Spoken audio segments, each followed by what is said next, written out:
Well, an election is upon us, so tonight, from farming to guns to the county executive, we are breaking down what's on the ballot. So stay tuned. And on Stay Tuned, you drive the discussion. We bring local experts, journalists, and civic leaders together to have tough conversations for a stronger St. Louis. Tweet us your insights on tonight's topic, and you've got a seat at the table. With a few national experts and a panel of community members, this is the show bringing more light and less heat to the issues that matter. So stay tuned.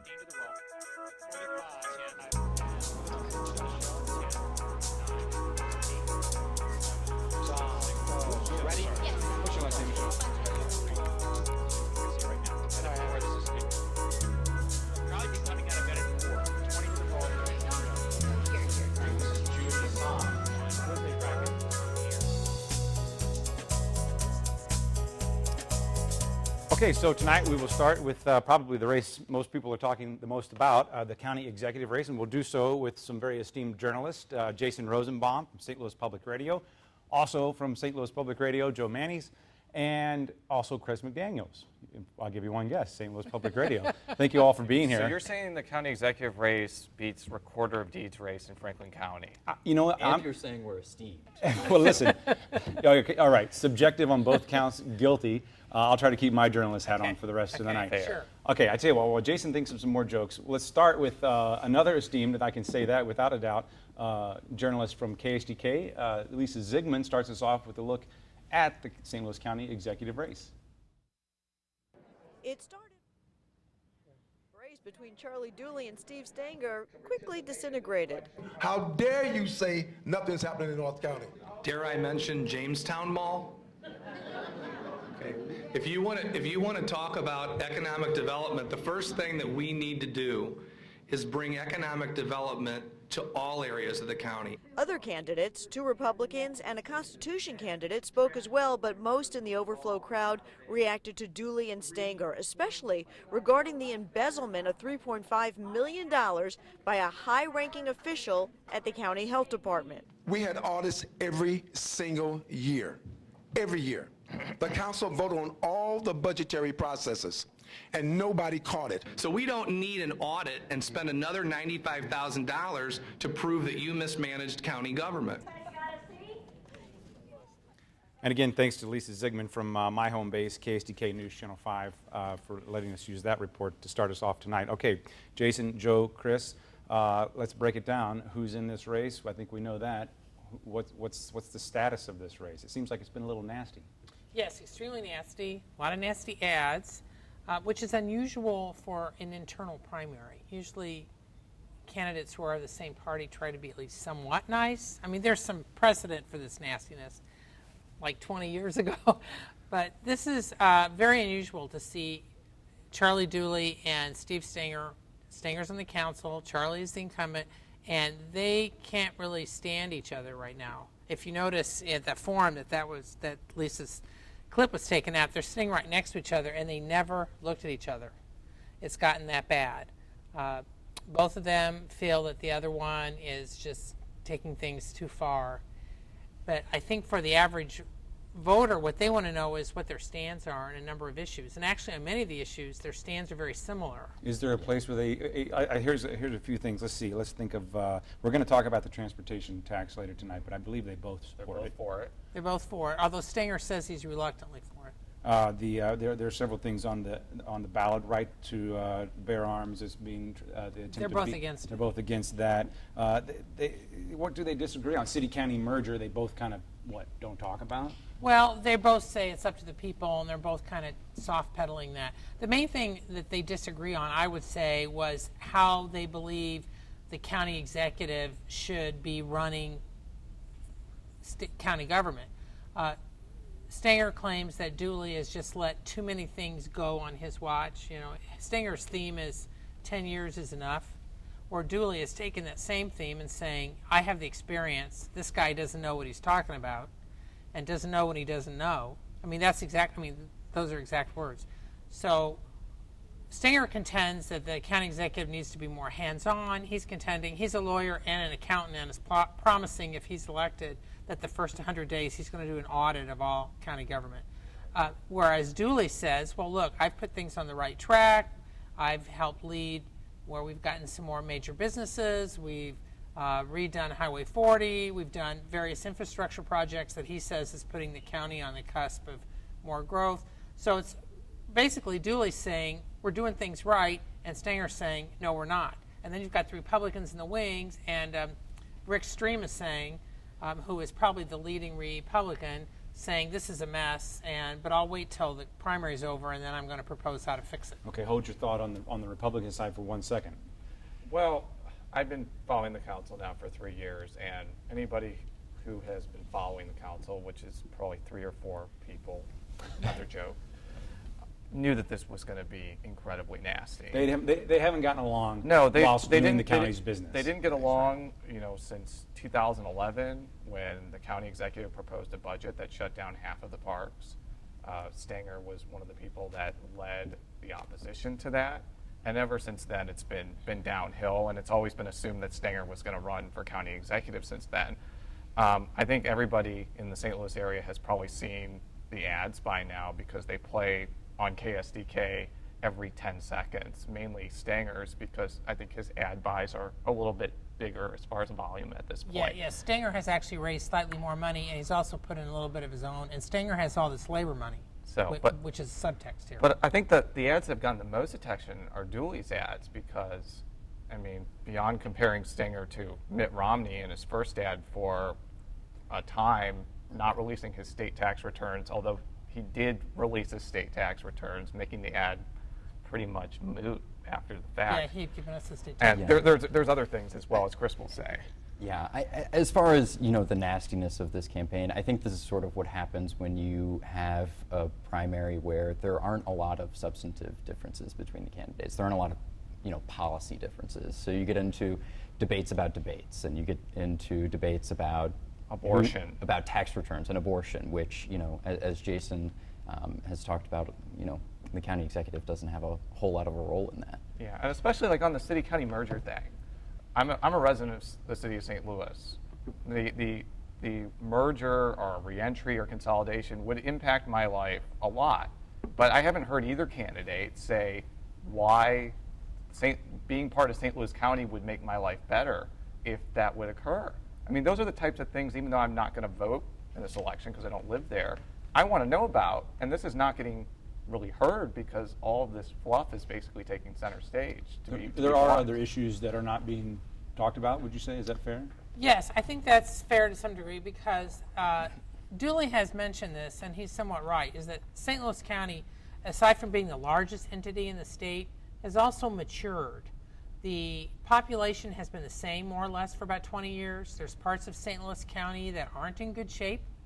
40 years ago, that wasn't necessarily the case, but it's true now. So St. Louis County is facing some of the same urban issues, maybe to a lesser extent, but poverty's still on the rise. We've learned on this show here. And correct. Smaller percentage, but there are more poor people in St. Louis County. If you go to parts of North St. Louis County, there are some really nice municipalities there, but there are some which are in abject poverty and need some real help. I don't know what the county's role in that is, but it's reality. And there's some boarded up areas, and you're not seeing either of the candidates talking at length about it. They both acknowledge it, but at the forum that Lisa was talking about, this came up in several questions, and both the candidates quickly kind of just used that to bounce off into more attacks against each other. So there's a subtext here, though, too, is that each of them represents some constituencies that are somewhat Democratic constituencies there's some unrest here. So a lot of the labor unions have gone with Stenger because they're upset with Dooley over things. You've got a number of African-American officials in the county who are siding with Dooley. So they're trying to keep race from becoming an issue in the race, but there is a subtext. And after this primary is over, there's going to be some wounds that it's unclear if they'll be healed for the general election. Okay, you brought up the other side of the ticket. Republicans are going to be deciding between two candidates as well. Break that down for us.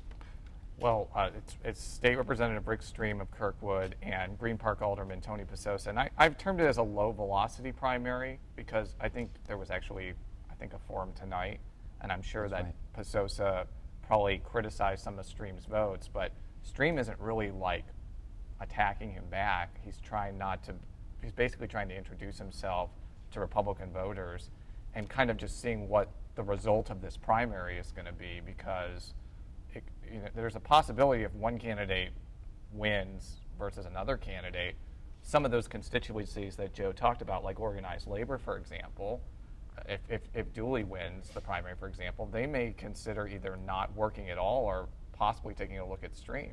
So I think that's kind of what's going on. And Stream would like to save his money, too, for the general election when he'll need it more. Yeah, because Stream and Pasosa are both more conservative than the Democrats. But Stream, while he is conservative and has pretty much a classic conservative Republican, doesn't have the conservative persona per se. He comes from Kirkwood, which is more, considered a little more moderate. So there's a view among some major Republicans, most of whom are backing Stream. They want Stream to win this because they see Stream as potentially their best hope to take back the county executive's post. The Republicans held that post solid for decades until 25 years ago. Right. And so they see Stream as potentially their best hope to get it back. Now, Pasosa also has a constituency. A lot of Tea Party groups are behind him. And but you're hearing that what they're concerned about, the Republicans, among other things, is that they're concerned about that many Republicans in the county may actually take a Democratic ballot.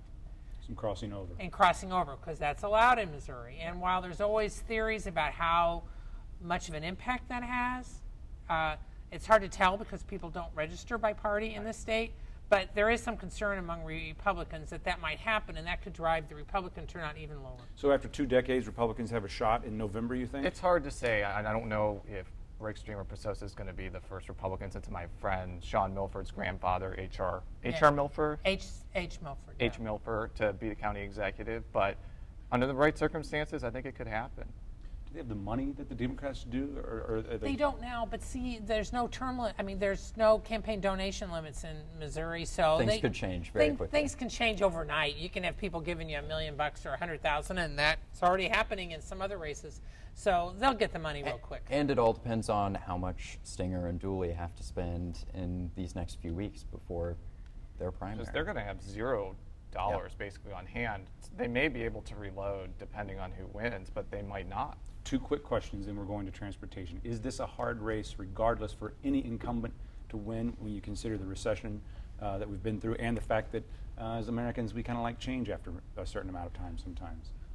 Well, I mean, it depends. I mean, Mayor Slay has won a historic 4th term, so people obviously didn't want to change that particular administration. Does the nastiness tell you anything about what they think internally? Well, the nastiness tells you, I've seen some various polls, but none of them have been independent polls, but the nastiness tells you that it's close. Because usually an incumbent doesn't get as nasty on a challenger if they don't have to, because they don't want to, impugn their image. And as far as the recession, getting back to that, I don't know how many people are sitting there thinking, we had this terrible recession.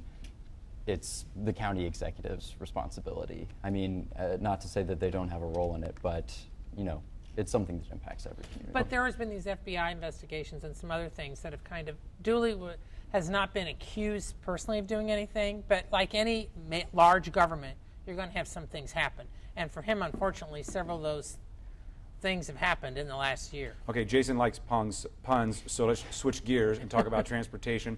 Before we do that, let's check back in with another colleague of mine over at KSDK, Mike Rush.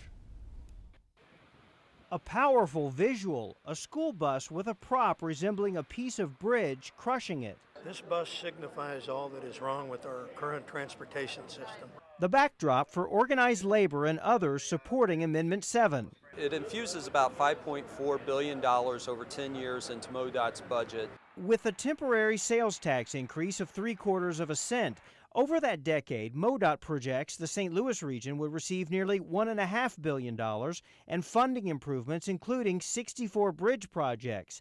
State Representative Dave Henson sponsored the bill. I think that's very important for the local officials being able to have some say into how they fund their projects. MoDOT says it would replace these aging I-44 bridges over the Merrimack River, but not all projects measure up to this image.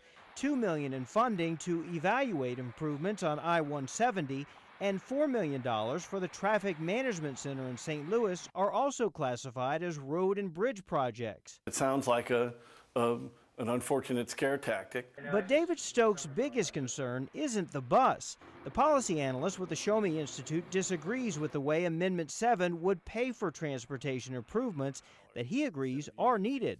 Paying for our roads with general sales tax dollars means that person who walks to work or bikes to work is going to pay every bit the same as the over-the-road truckers or the long-distance commuters. But labor unions believe it's a good temporary fix. Mike Rush there from KSDK News Channel 5. You know, when we first covered that, I think the visual got a little bit of a collective eye roll, at least on social media. Was that an overstatement? Was it a scare tactic, or can we establish in some way that our bridges and roads really are in that bad a shape? Well, I think it was overstating it. I think that's pretty obvious, but maybe that was the point, maybe.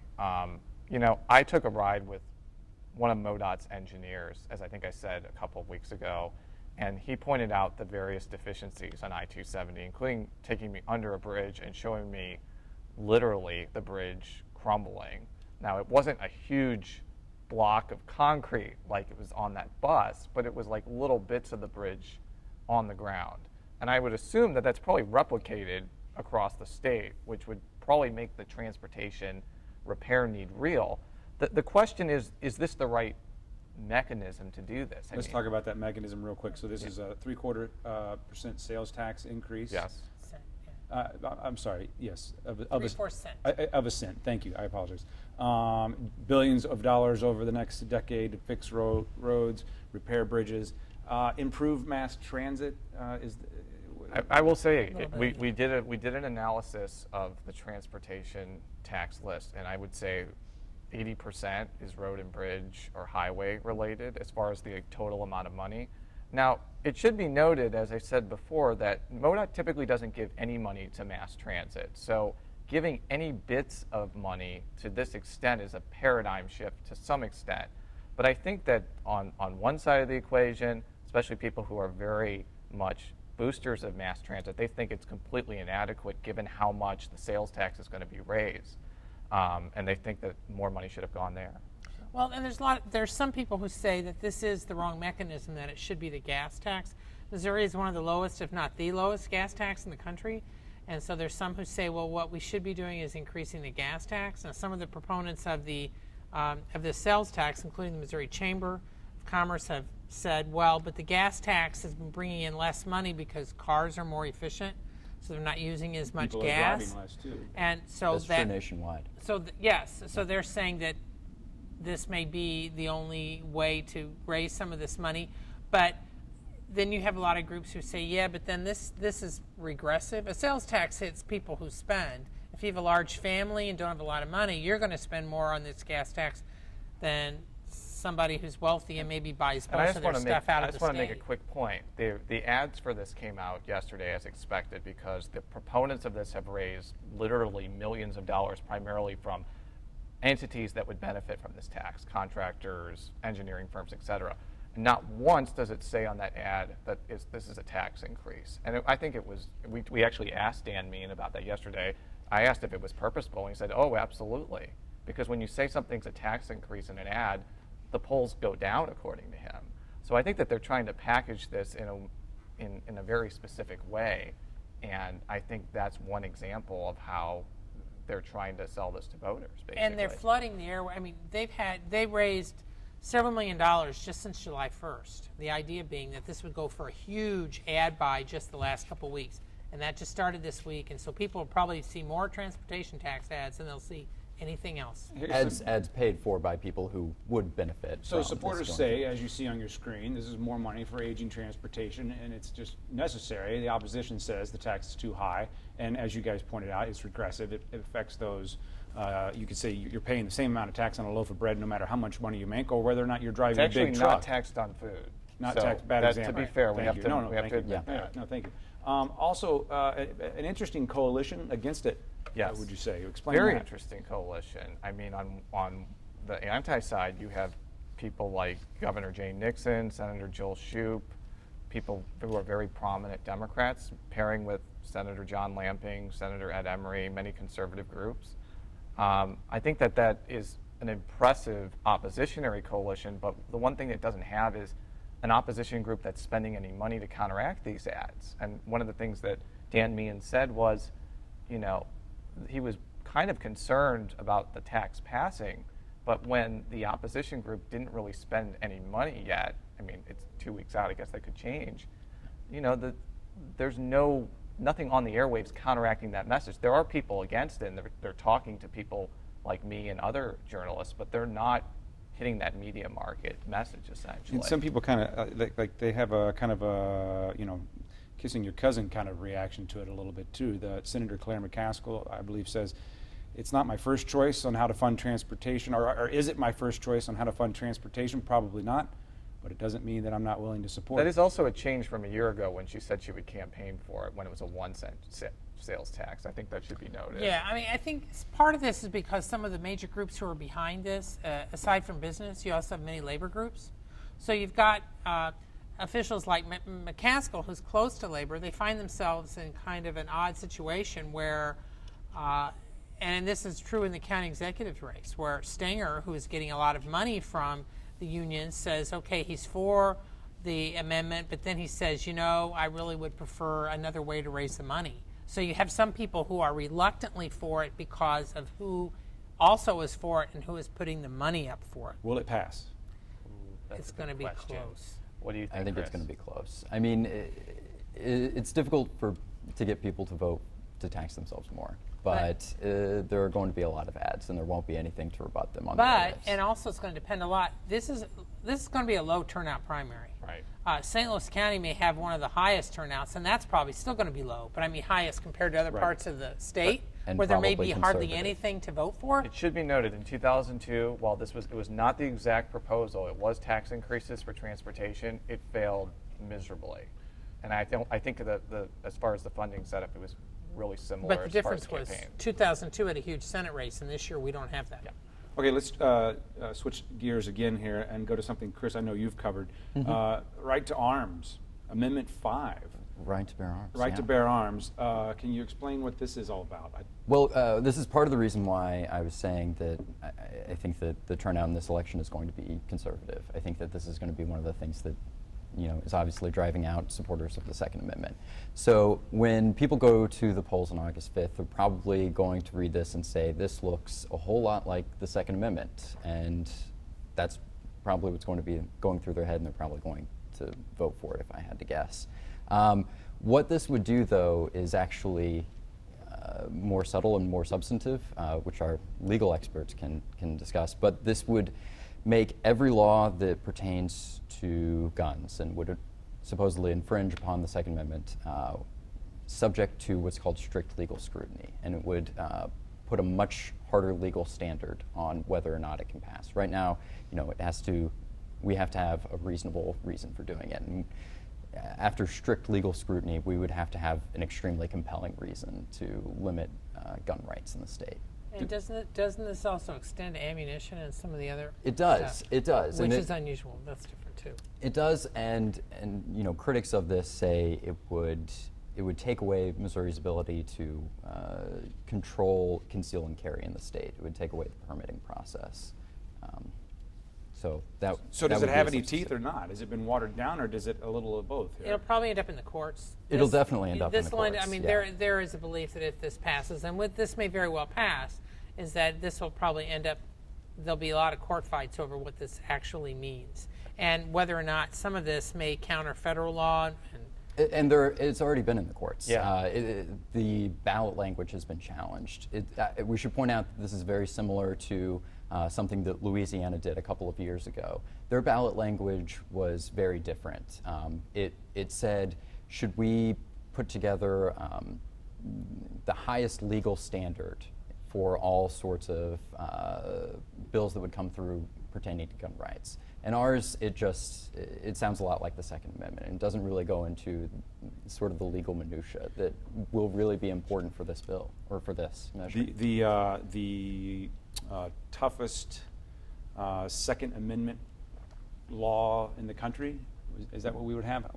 I hesitate to say the toughest gun laws because some might interpret that as a restriction, but the toughest anti-gun law restriction. Are you making an allusion to like the most hardcore Second Amendment bill in the history of the world, of the nullification bill? I would hesitate to say that we would be the most, because that's we would something be the tying, governor vetoed last previous session and never became law. We would be tying Louisiana, because Louisiana already does have this. So it's difficult to say exactly what the ramifications of this would be, because it will be tied up in the course for a long time.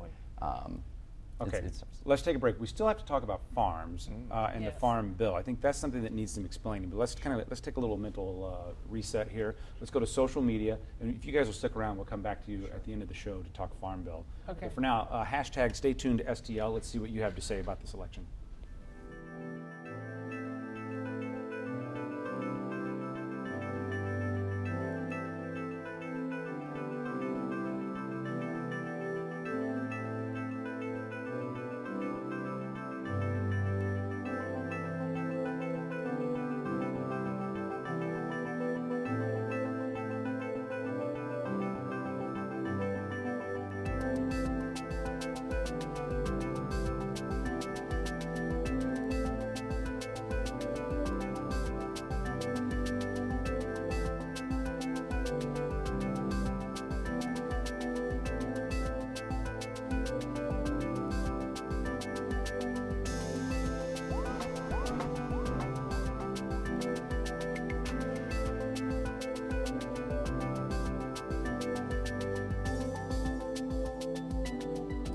Okay, we're joined in studio now by the Dean of the St. Louis University Law School, Dean Michael Wolff, also a former member of the Missouri Supreme Court, also served as the Chief Justice on that court. So you have a very unique perspective to offer, I guess. Well, let's just kind of start with what we were talking there. Do you see any potential constitutional conflicts in any of these amendments that we might pass here in Missouri? Well, the interesting thing about it is that there's a whole lot of things that are being proposed to go into the Constitution, which is already kind of a mess because it has been amended, various things every other year. Every time we have an election, we have propositions to amend it. And why is that? Is it easier to get the people to do that than to pass a bill? Yeah, I think that's right. I think in part it is. It also, the Constitution restricts the ability of the legislature or local governments to pass things that are contrary to what's in the Constitution. So we put a lot of things in the Constitution. And because the governor has the power to decide which election the vote is going to be held, Governor Nixon has, and we upheld that right in 2004 with the anti-gay marriage amendment when I was on the Supreme Court. So Governor Nixon has the power to decide which of these things is going to be in August and which in November. And it's an interesting lineup that we have because we have the right to farm and the right to bear arms. Those are things that people might be putting on the ballot in part to drive turnout of voters who would be for them. So is it, so can you say something is more or less, is it easier to pass something in August than it is November, for instance? Well, I'm not sure. It'll drive up the turnout of people who are gun rights people. It'll drive the turnout for people who are concerned about the right to farm issues, which really goes back to the puppy mill question of 2010. And so you'll have more of those voters at the polls. That may, by the way, affect things like a county executive's race, because you may have more voters that have a conservative bent. I mean, obviously, I think the governor, being a Democrat, probably wanted some of those issues in August and leave the other things for November. The transportation tax, for example, as was discussed, he's against that. And I think that having that very short cycle for a campaign may disadvantage that proposition a little bit. But that's his choice, and it's a political choice that's enshrined in the Constitution. So much strategy it is. For an election that a lot of people might even forget about, unfortunately. That's before you even get to the substance of it, because you do have something that may, in the right to farm, negate state legislation or local legislation about confinement of animals, about use of pesticides, use of whatever. So that might, or even foreign ownership of farms. I mean, there's a lot of things going on there that we may not completely understand. The right to bear arms proposition would probably, because the chiefs of police, I think of Kansas City and St. Louis, are wary of it because it may restrict their local options in terms of controlling guns on the streets of the urban areas. In the transportation tax, there is a prohibition. While that sales tax is in effect, there's a prohibition on raising the gasoline tax, and there's a prohibition on tolls for toll roads and toll bridges. So these things are put in the Constitution to control future legislative action. That's why they're in the Constitution, rather than just having the people vote on them as statutes or laws that they pass. We'll talk more about the Farm Bill in just a minute, but I want to talk a little bit about the gun amendment first. How different is it from the Second Amendment at the federal level? Well, there's a couple of interesting things about it. One is, and this is maybe a sidelight, I'm not sure what it means, because the Second Amendment does apply to protecting the private ownership and use of guns. And there are some things, felons, and there's a federal statute that keeps felons from having guns. There are restrictions in law about people with mental illnesses, and so that's an exception in there. But it calls the right to bear arms unalienable, which is a word that was used in the Declaration of Independence by Thomas Jefferson, referring really to rights that the government cannot touch because they're given to us by our Creator. And so they really have, in this proposition, pushed that even to a higher level. But also the questions might come up about whether federal laws that are inconsistent with this proposition ought to be enforced in Missouri. Well, the Supremacy Clause says that the federal law is supreme, but at the local level, it may restrict the ability of localities to regulate the possession and use of firearms in a locality. Our legislature is controlled by Republicans. Would you describe this list of amendments, this ballot, as conservative in its agenda? I think a couple of them are. Obviously, the transportation tax doesn't necessarily come from that place. There's a proposition on there about protecting your data and your cell phone and all those kinds of things. Well, the Supreme Court of the United States has ruled on that and has included that in the protections of the Fourth Amendment. But one of the things and so it may be redundant, it may be not needed, but on the other hand, I think that there might be a good development in that there are some really serious protections for individual rights in the Missouri Constitution. And the courts really never pay that much attention to them because everybody litigates those issues under the federal Constitution. So maybe a focus on the state Constitution for those things isn't bad.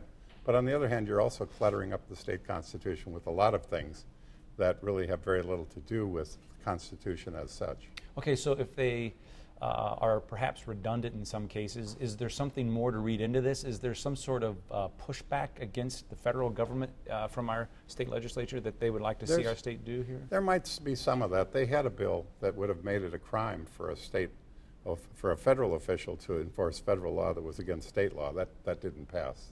That wouldn't hold up too well at the federal level. No, it wouldn't. But the thing is that litigation carries a cost, so the question is, do we understand everything, all of the implications of this? No. That's when you pass something and put it in the Constitution, you're probably going to have courts decide, well, does this apply? Does this negate this other provision? Does it negate some regulation in the farm thing? Does it negate the bill that was done in 2011 about puppy? They had the puppy. B. The Proposition B, but then the legislature changed Proposition B because Proposition B was a law. It wasn't a constitutional amendment. So they changed that law and they had that deal struck. But is that all invalid if you pass the right to farm? I don't know. If you don't know, I'm not sure who does. Well, if there's 3 other judges and I've 4 judges that say, maybe you'll know. Critique us for a second as a state on our trajectory that we're on here in terms of good lawmaking? And I don't necessarily mean whether or not you agree with the laws, but are we efficient in our state legislature? Are these the issues that are most important, do you think, to our economy, to our livelihood here in Missouri? I tend to doubt it. One of the things that I've noticed is that since term limits came fully into effect, that more and more interest groups are interested in using the initiative and and if they can get it through the legislature, the referendum. Sometimes you use the referendum because you've got a governor who will veto your legislation, and so you'll take it to the people, and that's been true for quite some time. But I think there's more things that are going to the ballot than, say, 10 years ago before term limits fully kicked in. And so I think what we lose in that prospect is legislating, which is, I think, in some terms, an art of bringing people together and taking off the rough edges. If I can just go to the initiative process, I get to write a whole bunch of stuff in there, and as long as I describe it in 50 or 100 words and people vote for it, then it's fine. But who reads that? I mean, in the legislative process, you do have contending interest groups that will read it and shape it, and one would hope compromise about things. So I think the quality of legislating goes down when you start using the ballot too much. And I think the use of the propositions to drive voter turnout for one party or the other, and by the way, both parties have done this. I'm not making a comment about Republicans. I mean, you can put something on the ballot about minimum wage and drive up a Democratic turnout too. So, but I don't think that enhances the cohesion of our law, of the, how it all kind of hangs together. I think we're going to have a lot of loose ends. The Constitution of Missouri is already about 10 times longer than the U.S. Constitution. It's getting about as long as War and Peace. So, I mean, we've got to stop at some point. So what it tells you, I think, is that maybe the voters should say, well, prove to me that we really need this. And maybe we should vote no unless the proponents of this prove to us that we really need this in the Constitution. Dean Michael Wolf, St. Louis University Law School, thanks for your time. Stick around if you can. We'd like to get you back at the table with the rest of our guests. In the meantime, let's go back to you at #StayTunedSTL.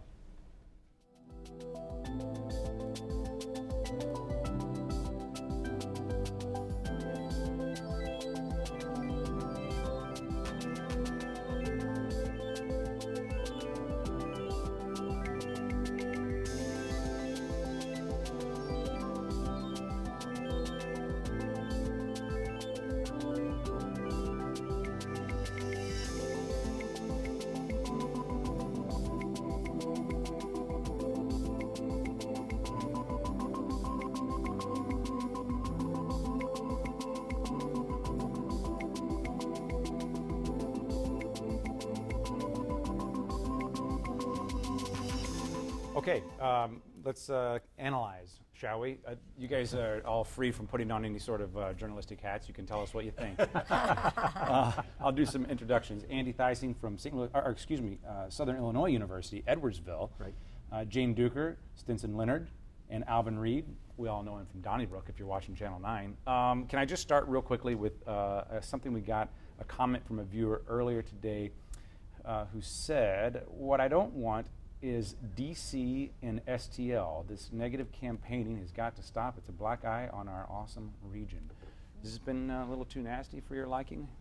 It's different. I mean, I can't remember in my adult life when we've had a county executive race that has been this contested, this heated, this hostile.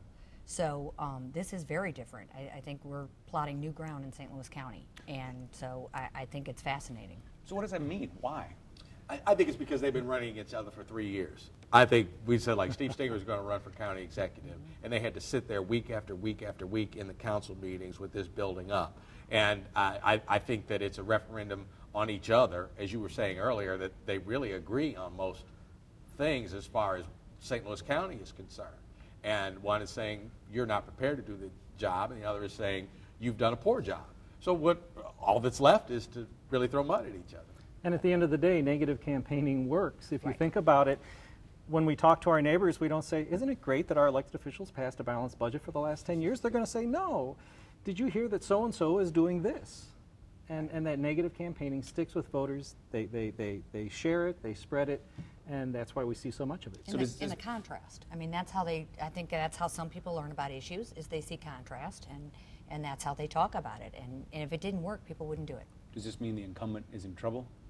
I mean, I think campaigning. I think, yeah, I do. I think you know, when you're a 10-year incumbent and you've got to go harshly personal and negative, I think that does, you know, when you have a challenger, they've got the hill to climb, so they're going to do much quicker and try to, you know, establish themselves much quicker. But if an incumbent has to bite and has to go negative and personal, then it's likely going to be a problem. Unless I had said this last week on Donnybrook, unless if I really thought I was going to win, but yet I really don't like you, well, retribution is going to start near the election. So not only am I going to defeat you, I'm, you know, letting you know right now that the next, you know, 4 years, while we are both on this council, are going to be really tough on you. Does that mean someone might be spending money in the primary thinking that November was not going to be a challenge? And is that a mistake to write off Republicans? That we've been talking, all the talk has been about the Democratic side. If I may, go ahead. No, go ahead. All right. I think the Republican... That is not DC, that is so STL. Nice, Right. nice job, you guys. Yes. Way to go. Yes. All right. I think the Republican has a real chance in St. Louis County, and this is why.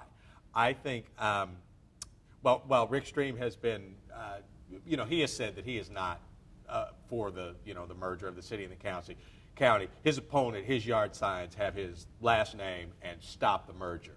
I think that will play in St. Louis County.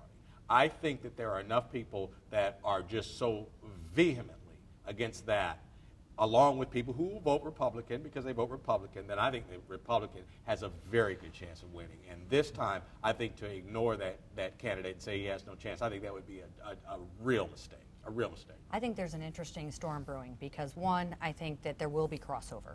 I think there's likely going to be independents who think, because St. Louis County has been Democrat for a while. I mean, you know, if you look at the history of all the races, primaries, and generals, I mean, it's a Democratic county.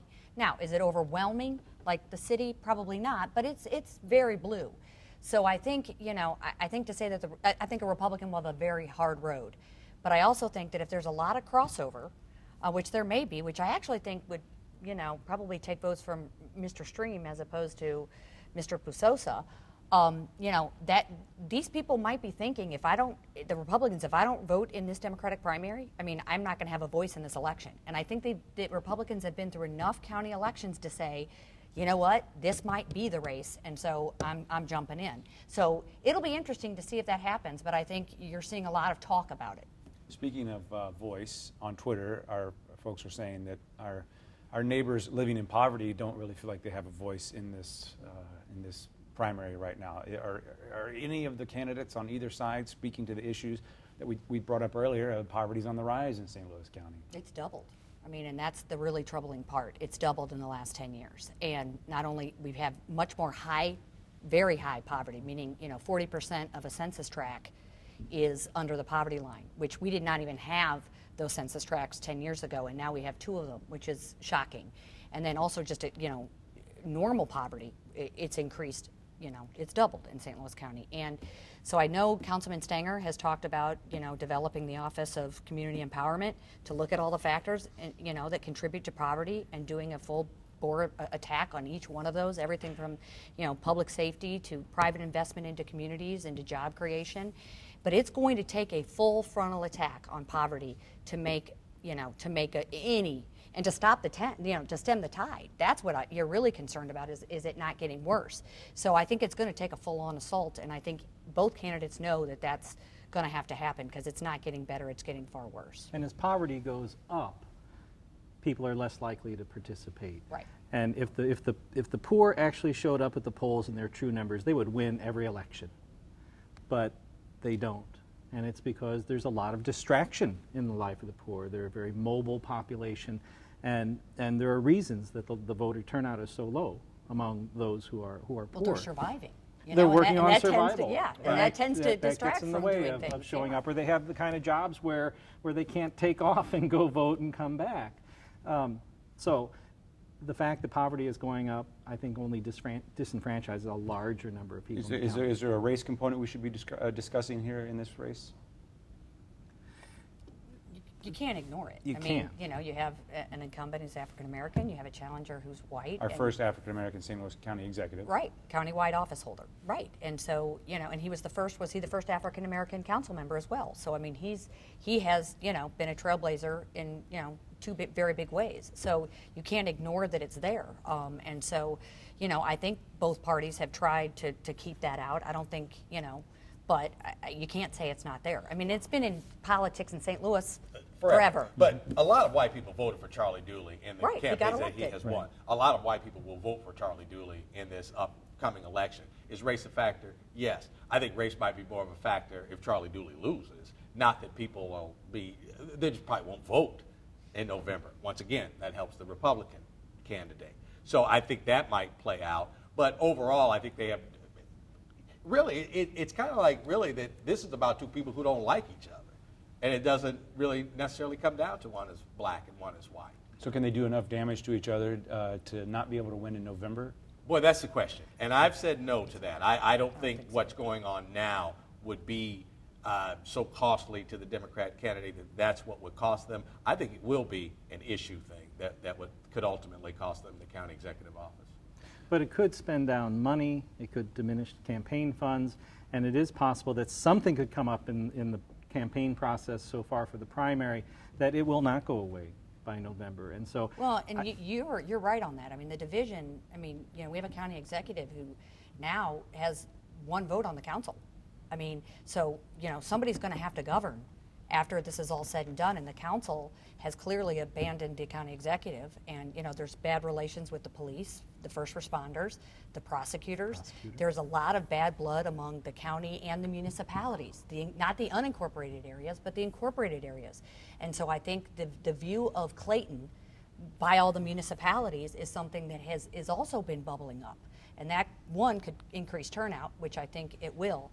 But somebody is going to have to govern all that, and we're talking about major issues involving merger or reentry, and we have a lot of municipalities that are up in arms about what's going on now. So it's going to be a very interesting time. So there may be issues of, can that be patched up? And, that's going to be challenging. Yeah, I think if either candidate had a redo and we go back a couple of years, I think they wouldn't have been so fast, Charlie, to get on that merger bandwagon. He could have been one who said, like, I'm not with it right now, and I think that would have helped him. That sounds more like DC than STL doing things for their political well, advantage. absolutely. It shouldn't be a political decision. Okay, Right, well, that's that's the way the hindsight. world works. I won't start that can of worms.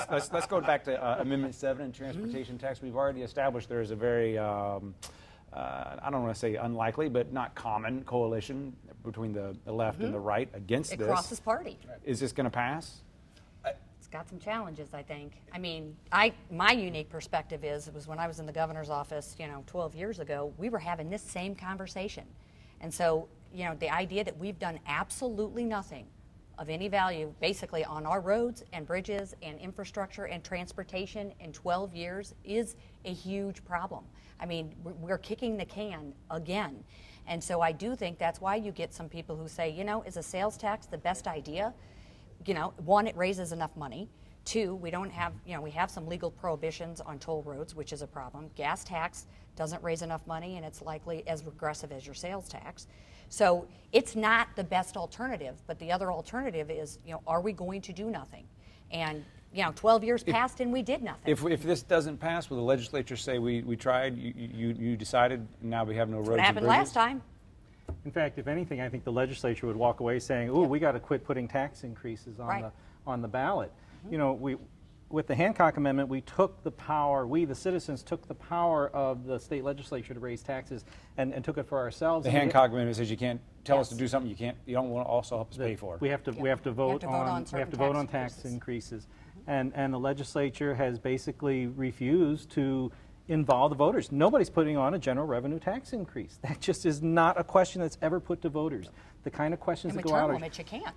Well, You'll get thrown out in a primary. So they're putting out these little small revenue streams targeted very specifically, and people will say, well, yeah, we need better roads, so they're going to vote because this is the one that is out there. There are probably much smarter ways to do this, but this is the one that the legislature has put in front of us. And so this is the one this is probably the only chance we're going to get to vote on a municipalities like my own Kirkwood, if this passes, we're looking at like over 10% sales tax. And I think that's too much. You know, it's more than a dime on every dollar you spend. I think people, that's enough. Let's hold it right there so we can get everybody back into the conversation. In the meantime, you back into the conversation on social media.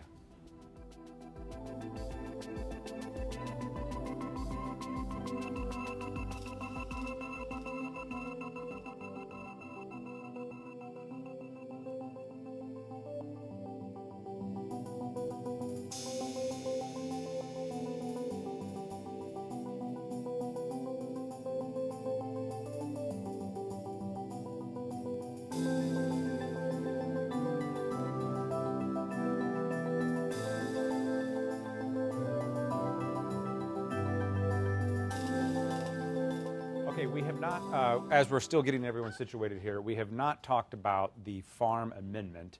I will, while we're waiting for the technical aspect of the microphone, I am sort of stalling, and I'll slide close to you. Okay, I didn't know if you Help. Well, here, come a little, but just break down this farm amendment for us. What is it, and what does it purport to do? Well, allegedly it purports to guarantee the right to farm, but the language is so vague it's seen as generally preventing most state curbs against corporate farms, you know, like the large hog farms, as far as any regulations on that.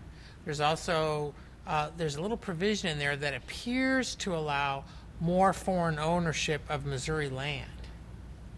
Missouri now has a restriction on how much land. So a chicken producer from China couldn't set up shop right now, but they might be able to in the future. Well, Smithfield was bought by a Chinese Smithfield, company. yeah, so Smithfield was right. So it's kind of already happened, I would assume. So when I see the commercials, I see small family farms. It appears to be plaid shirts and overalls, of course, and they seem like likable people that we who doesn't want to protect farming? Likable people like you, Casey. Well, I'm just saying. Well, here's what it's going to do. It's in the if it was in the Constitution, and let's say another ballot initiative to curb dog breeding operations passed, you know, opponents of that particular proposal could go to court, point to that amendment, and try to get it thrown out. It requires scrutiny, I think. That's basically in essence, that's the point. That's the practical application of the amendment. I mean, it'll be up to the courts to decide how impactful it is. Some people think it'll have no impact at all. Some people think it, as Joe mentioned, it'll have a huge impact, especially if there's curbs on some of the bigger farms. So. Yeah, it could prevent that. Also, there's some farmers who've been trying to get approval. The legislature approved it, but got tossed out by the governor to allow them to fence in deer for deer shoots. Now, that bill got overturned, got vetoed by the governor. There may be an attempt to overturn it, but there are some who say that actually this right to farm thing could in fact impact that, because some farmers claim that deer on their property should be considered livestock. Is this something that even has an iota of impact on the urban core, or is this strictly for the rural folks? Well, the story that just about the diseased basset hounds, okay? Not only does that touch your heartstrings, I mean, we are dog and cat people here. And that's why we look at this and say, like, look, okay, China might own the pig farm, but we are a group of people live in metropolitan areas that, you know, we like to protect dogs and cats. Right. And this is just, it's undefensible, you know, and that's why it does impact us. When I was in mid-Missouri in 2010, there were perfectly intelligent, reasonable people who told me that the puppy mill thing was the first step to ending farming. That it was going to be, the pigs were going to be next, the cows were going to be next, and all of that. Now, these weren't even people who were farmers, but it was very widespread. And I would come back to St. Louis, and I would tell my friends, listen, my smart friends in Jefferson City think this. And they say, they can't possibly think that. So there is such a divide on this, and it really is. And the puppy mill thing passed by about 51 to 49, and that's sort of the split of voting. And so it's interesting that it goes on the primary ballot, because that's a very low turnout. So could you say the same about some of these other things? I mean, the right to arms. Are there other things that you could say the same thing about in terms of the divide between city and rural? Well, I think there's a divide on the gun issue somewhat because of the concern of the police in the city of St. Louis and in Kansas City about being able to control through local regulation and so forth, whereas this would take out all of that. Now, there are already some state statutes that really limit the ability of local governments to enforce gun restrictions, but this one would really clear the decks. In fact, it may set up a conflict with some federal laws, and so that's some of the things. But that'll play out because this may very well pass. I mean, Well, they and will the have a farm turnout. will have- I mean, if there's environmental regulations, you know, the state enforces a lot of national and federal environmental regulations, and this right to farm, you know, they may try to say that certain regulations impact that. So we're going to be litigating, and this is the difficulty with these amendments. They're not addressed at something specific, so therefore, you know, until you litigate it, it could mean anything. And, you know, that's kind of the cautionary tale about messing with the Constitution. It's a constitutional amendment, which means it's there unless there's another vote to try and repeal it, which is highly unlikely if it passes. While we're talking about right to farm and puppy mills, we should probably point out that the Humane Society of the United States has put in more than $300,000 recently. Yeah, that happened today. And actually, yeah, I mean, I think that was to go against this measure. And I think that's a big deal because, as I've said many times, ballot initiatives that have opposition that spends a substantive amount of money are far more likely to fail than a ballot initiative that has opposition but that's not organized in spending money. So that's a big deal. It depends what they're going to spend the money on. If they're going to be spending it on mailers targeted to frequent voters, are they going to use this for some ads on cable? That's enough money to give you on TV for a couple of weeks. But the farming, the pro-amendment side, because we don't have campaign donation limits, they could quickly come up with some money as well. There's never been campaign donation limits for ballot initiatives. Correct, Okay, I'll but tell you my what. point is they may come up with some money. No, this is good stuff for the post show at staytuned.9net.org. We will find it there, and we'll maybe talk about turnout, too, as well. Thank you all for being here. That's the end of the show on the air. Join us online. Thanks.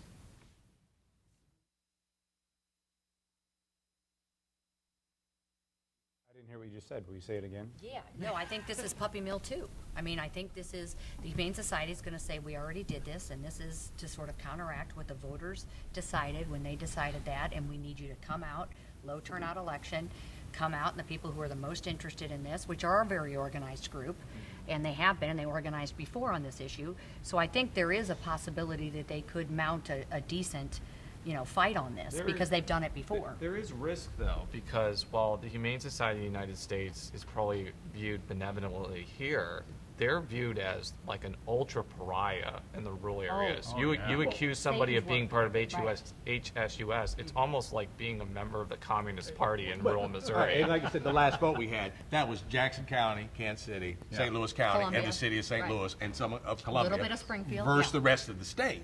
And if with a low turnout, and you have the county election, so people will be turning out. If you could remind them that, hey, we had this election, those that opposed puppy mills won, and the legislature couldn't, They're trying to overturn it. yeah, overturned it. Well, if you get enough of those people to vote, then possibly this wouldn't pass this time. Well, the Humane Society, I think, made a strategic mistake for the 2010 thing of going for a proposition, which is a change in state law, as opposed to change in the Constitution.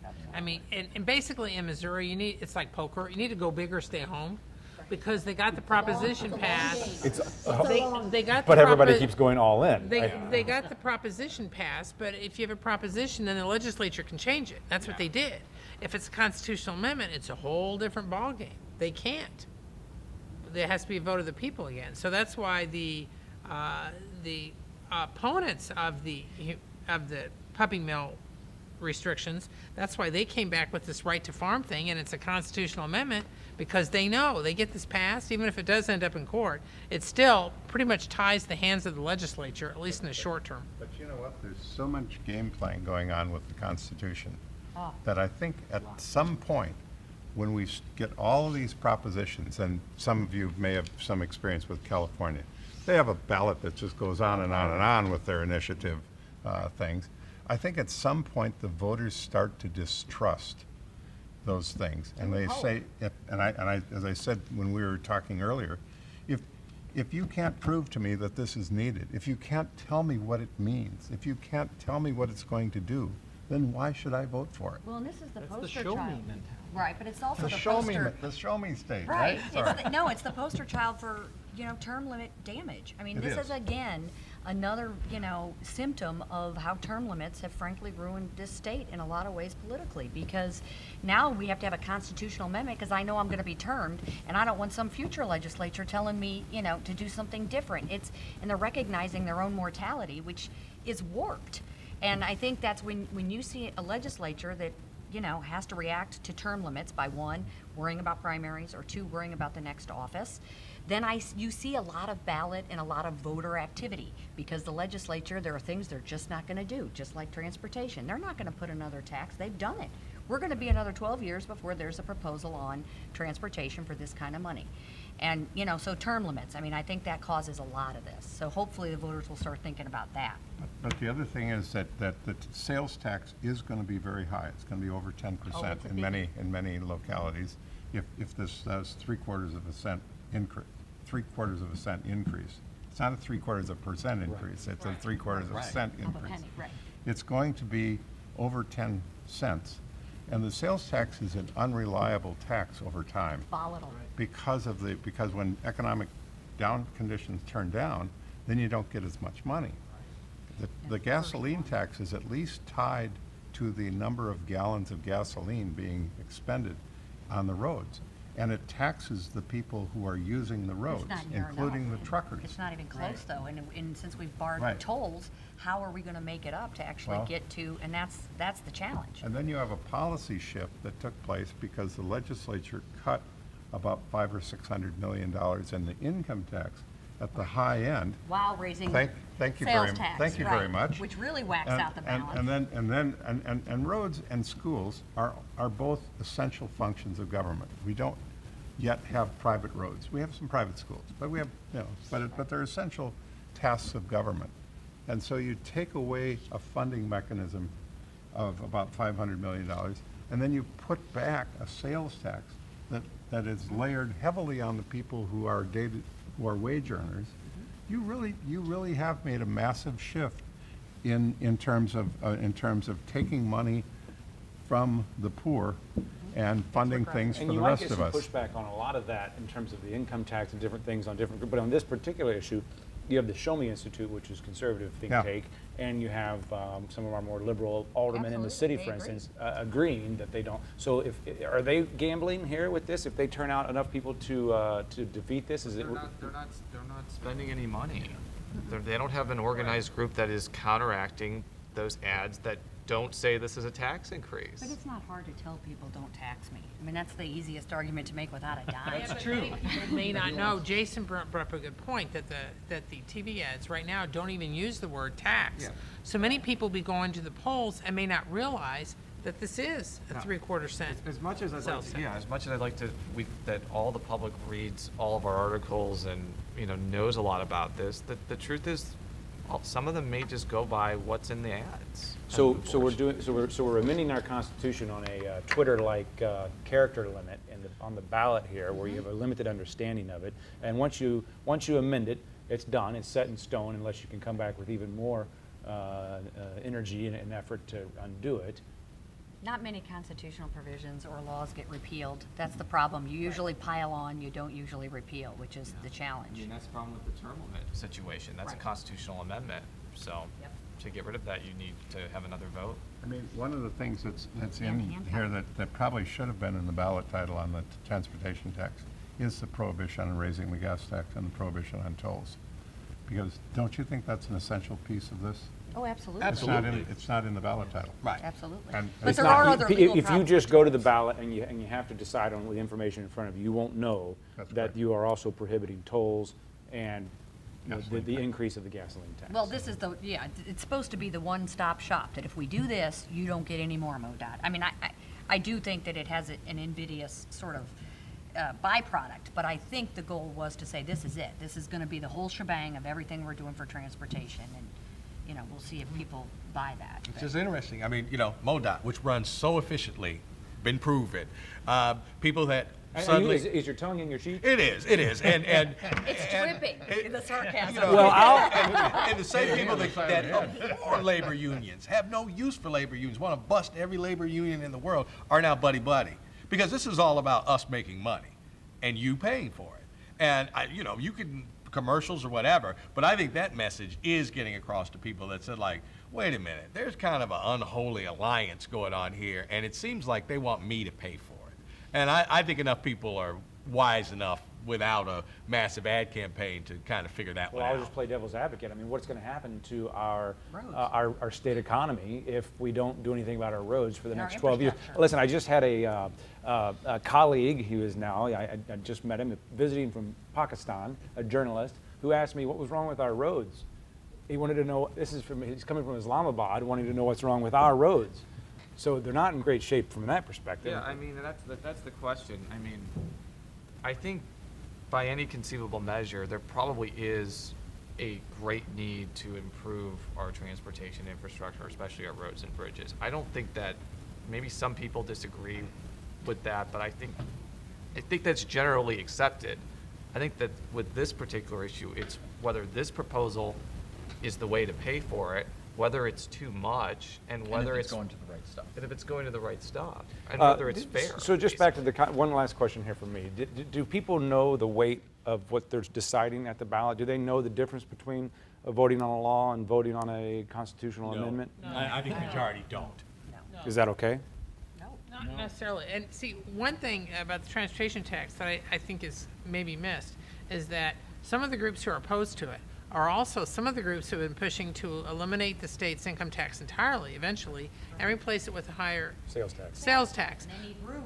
They don't want to put too much sales Yeah, tax so on other stuff. that's one of the reasons they're opposed to this amendment is because they ultimately would like to raise the state sales tax. And some who say, in order for us, I mean, 30%? to make up for getting rid of the income tax. the revenue, the state would have to have a sales tax. I mean, according to some, a sales tax of 20% or more. Some states they don't, don't some also states don't have an downsize income government, tax. too, Washington so State doesn't have an income they- tax.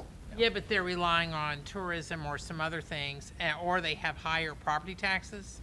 Like Texas doesn't have an income tax, but Texas has a whole bunch of taxes that Missouri doesn't have. Well, I will just say, if Rex Sinquefield wrote a $1 million check tomorrow to oppose this tax dies. So, I think it would take less. I think you could do it for half that. Yeah. What a deal. Then he's hiring the wrong consultant. that hasn't happened yet. So maybe he'll be inspired by this show. And municipal taxes in Texas are also astronomical. Right. There's no free lunch, people. Right. I mean, and Missouri's been pretty good over the years. I mean, we're basically a fiscally conservative state, and we've been pretty good over the years about keeping a relatively smooth tax base. But now we're pulling straws. We're going to mess with the income tax without looking at the sales tax. I mean, nobody is looking at the tax code in big picture anymore. And again, term limits, they don't understand it. The other thing is that the sales tax was passed in the 1930s when we were an industrial economy. Now we're a service economy. Right. And I remember in the years that I was on the court, we had all these cases where we were trying to figure out, do you tax bytes? You know, electronic pieces of data. Are those something that you can sell? Is that something subject to the sales tax? I wonder what the drafters of that law in 1934 thought about that. Yeah, I mean, seriously, folks, you've All right. got to make it. I wonder what people thought. The first time in my life, I bought a brand new car in 2014, a few months ago. The sales tax on that was something else. Okay, join us on the bookshelves for the rest of the show, Alvin's Memories of Another Time. That's all we have for the web. Thanks.